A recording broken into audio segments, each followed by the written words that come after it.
Good morning to all of you. In today's class, I am in exercise 4.4. In yesterday class, I had discussed about the nature of the quadratic equations. I had given you three cases to find the nature of any quadratic equation. First one was if D equal to 0, second was if D is greater than 0, and third one was if D is less than 0. And I had also discussed two questions yesterday. Now I have taken one question. Question is, find the nature of 3x square minus 2x plus 1 by 3 equal to 0 and find x using quadratic formula. So first of all, I will find nature, and then we have to find roots of the given equation.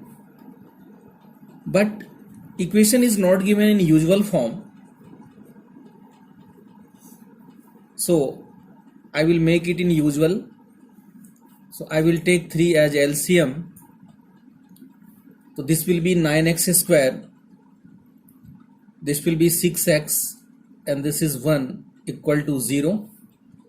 So ultimately it will be 9x square minus 6x plus 1 equal to 0. So this is quadratic equation now in usual form. Students, you know that here a equal to 9, b equal to minus 6, and c equal to 1.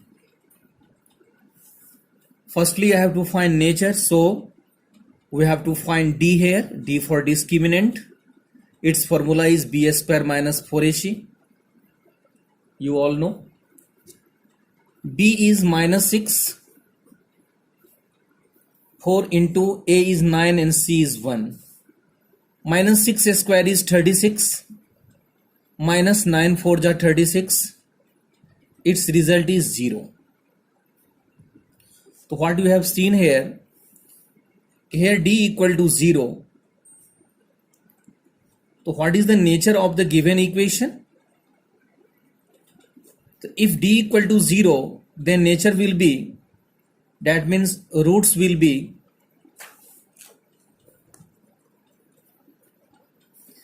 real and equal.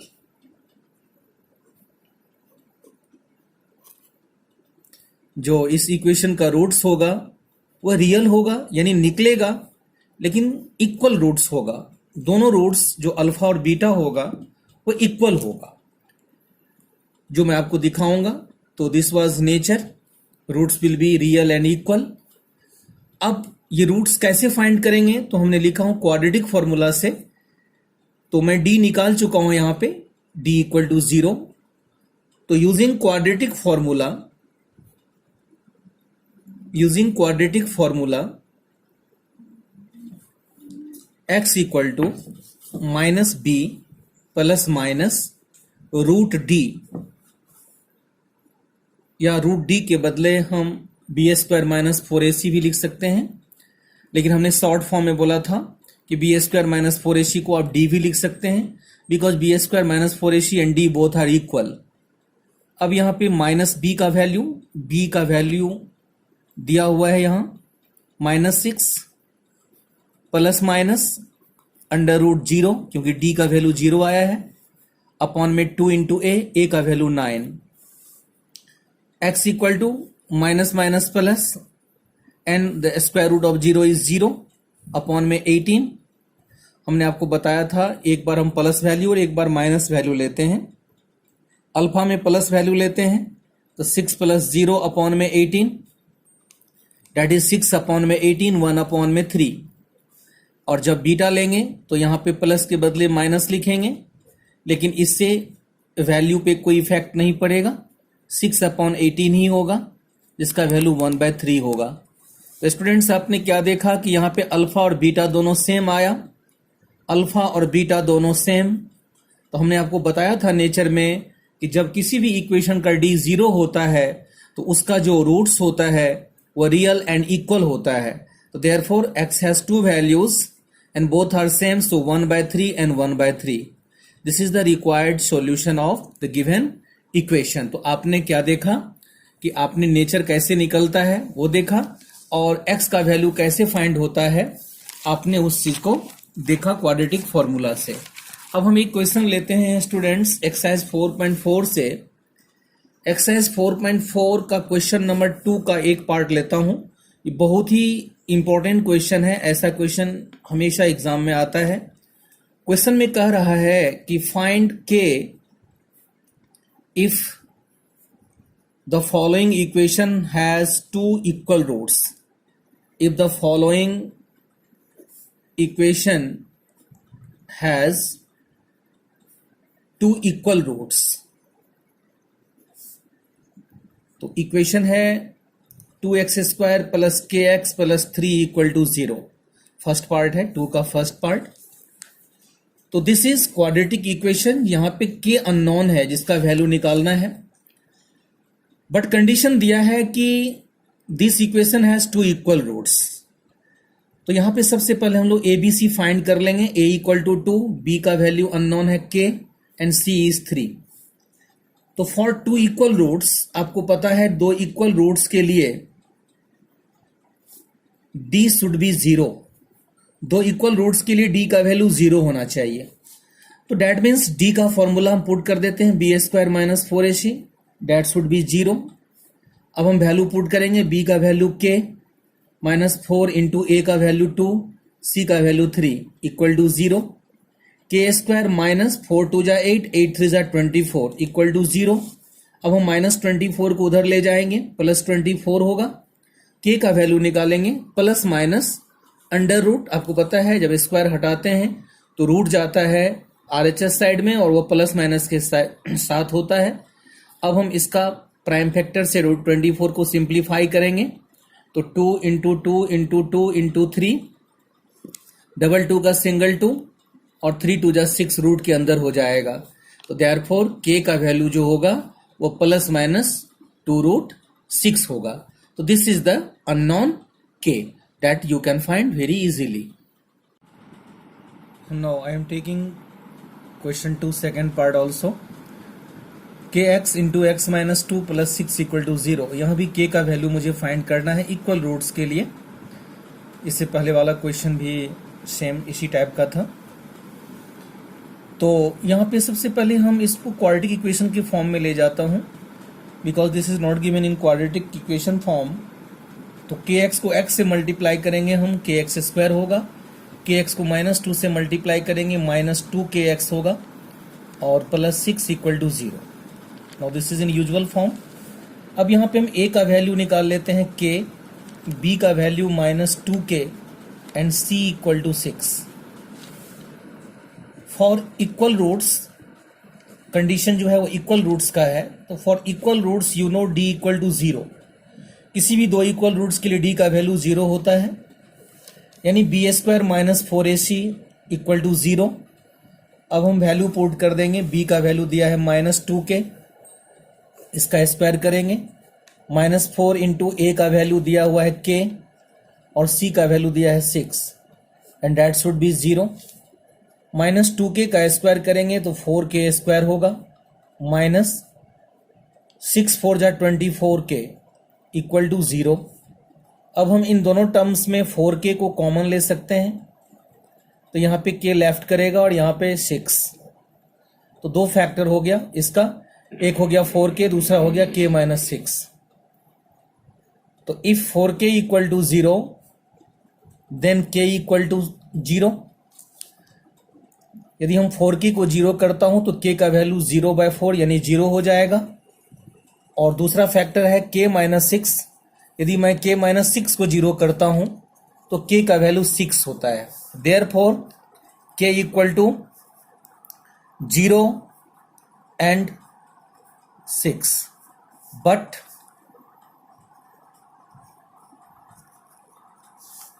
k should not be equal to 0। k का value 0 नहीं हो सकता है, क्योंकि यदि given equation में k का value हम 0 रख दें तो वहां पे क्वाड्रेटिक इक्वेशन एग्जिस्ट ही नहीं करेगा, फॉर्म ही नहीं होगा। तो इसीलिए हम 0 को नेग्लेक्ट कर देंगे। तो अल्टीमेटली k का जो आंसर आएगा, k का जो वैल्यू होगा वो 6 होगा। So student, I hope that you all may have understood this question very easily. अब हम एक और क्वेश्चन लेना चाहता हूँ, क्वेश्चन 3। उसके बाद मैं इस चैप्टर को फिनिश करूँगा और आप लोगों को ज़्यादा से ज़्यादा प्रैक्टिस करना है आर डी शर्मा से। मैंने कल भी बताया था कि स्टेटमेंट वाले बहुत क्वेश्चंस होंगे और मैं आपको कुछ 1-2 दिन में असाइनमेंट भी भेजूंगा, प्रत्येक चैप्टर का अलग अलग। उसको सॉल्व कीजिएगा और जो प्रॉब्लम होगा मुझे ग्रुप में भेजिएगा, बताइएगा। क्वेश्चन 3 है कि is it possible to design a rectangle mango grove whose length is twice its breadth and the area is 800 square meter. If so, then find its length and breadth. तो हम check करते हैं कि possible है या नहीं। Is it possible to design a rectangle mango grove whose length is twice its breadth and the area is 800 square meter? If possible then find its length and breadth, that is dimension of that rectangular mango grove. तो सबसे पहले यहाँ पे length और breath में relation दिया है। It is given that length is twice of its breath, तो यहाँ पे हम ब्रेथ को x लेट कर लेता हूं, तो लेट ब्रेथ भी x मीटर। तो यदि हम ब्रेथ को x मीटर लेट करेंगे तो लेंथ क्या हो जाएगा, ट्वाइस है तो length will be 2x metre. अब हम एरिया निकालेंगे। Area of rectangle, you all know area of rectangle होता है L इंटू बी। तो अब हम एरिया की प्लेस पे रख देंगे 800, लेंथ मेरा है 2x और ब्रेथ है मेरा x। तो 800 equal to 2x square, x square equal to 800 upon में 2, that is 400। तो x equal to plus minus under root 400, that is plus minus 20। You know square root of 400 is 20, but x का दोनों value plus minus में यहाँ आएगा, but x can not be minus 20 because you know that x is breadth and breadth can not B negative. तो therefore x का value हम क्या लेंगे, यहाँ पे 20 लेंगे। तो यानी हमारा ब्रेथ निकल गया 20 मीटर। अब लेंथ निकाल लेंगे, ब्रेथ का डबल है तो 2 into 20 that is 40 meter. So it is possible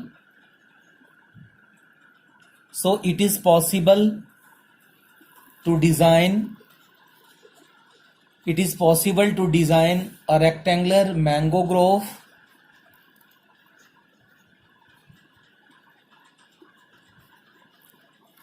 whose length will be 40 meter and breadth will be 20 meter. So students, I think you all may have understood this question very easily.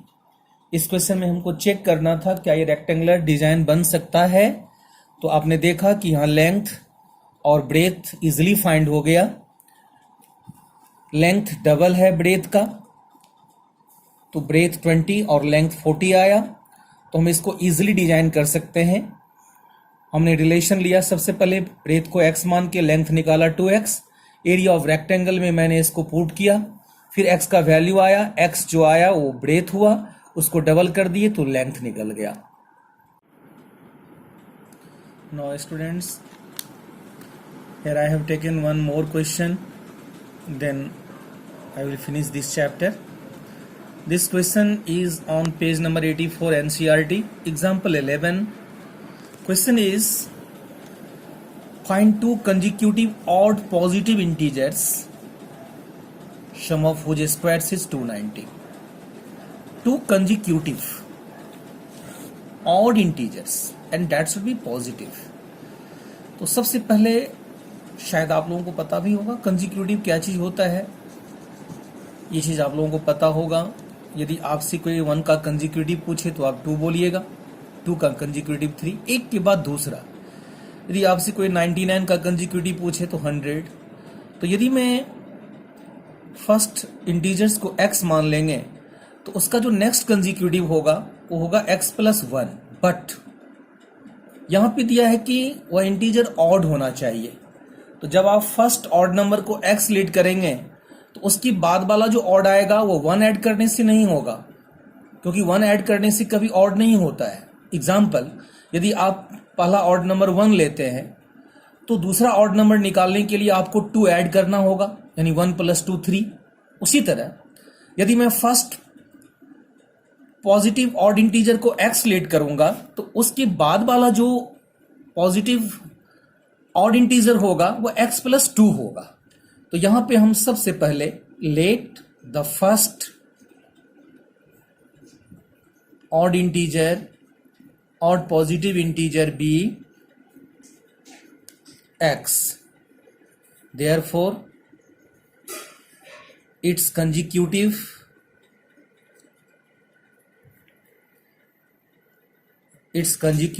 odd integer will be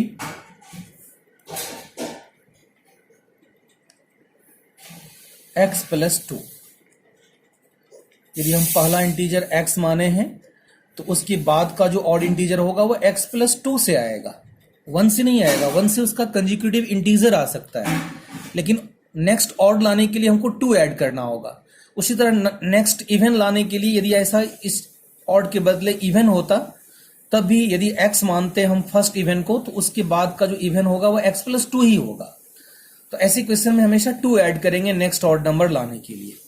तो according to question अब कह रहा है कि दोनों के square का सम 290 है, यानी x का भी स्क्वायर और x+2 का भी स्क्वायर, इन दोनों का सम 290। अब यहां से हम एक क्वाड्रेटिक इक्वेशन फॉर्म करेंगे, इसको ले जाएंगे a + b होल स्क्वायर पे, a² + 2ab + b² equal to 290। x² + x² 2x² + 4x + 4, 290 को इधर ले आएंगे -290 हो जाएगा इक्वल टू 0। 2x² + 4x, 4 में से 290 माइनस करेंगे -286 इक्वल टू 0। हम 2 से डिवाइड कर देंगे, हम इसको सिंपलेस्ट बना देंगे इस इक्वेशन को। तो 2 से डिवाइड करेंगे तो ये x² हो जाएगा, ये 2 2 जा 4 2x होगा, और 286 को 2 से डिवाइड करेंगे तो 143 होगा। तो अब ये मेरे पास सिंपलेस्ट क्वाड्रेटिक इक्वेशन आ गया। अब हम यहाँ पे इसको क्वाड्रेटिक फॉर्मूला से x फाइंड करेंगे।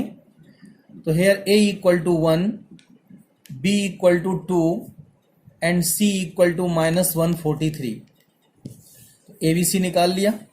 अब हम सबसे पहले d निकाल लेंगे, d equal to b² - 4ac, b का वैल्यू 2 -4 इंटू a1 और c -143, 2 का स्क्वायर 4 माइनस माइनस प्लस, 4 3 जा 12, 4 4 जा 16 + 1 17, 4 + 1 5, तो 576 मेरा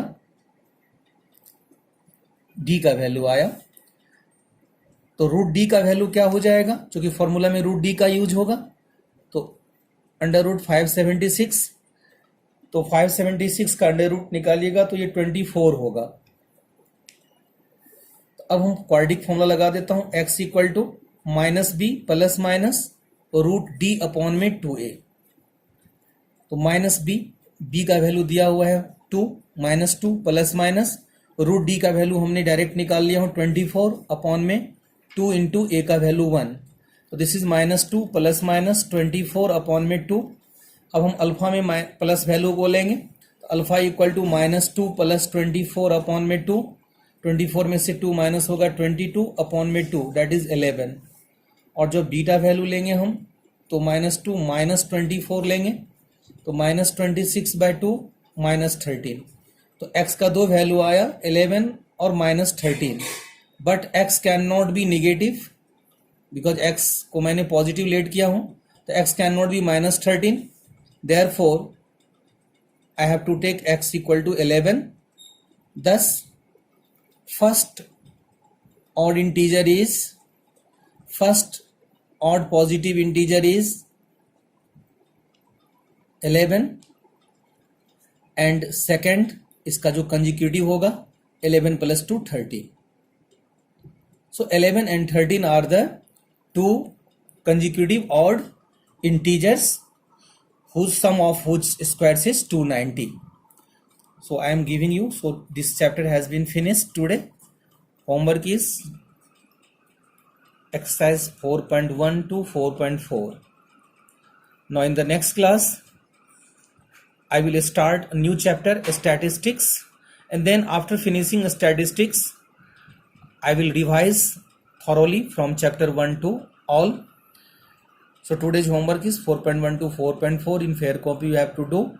So today I want to finish my class. Goodbye to everyone.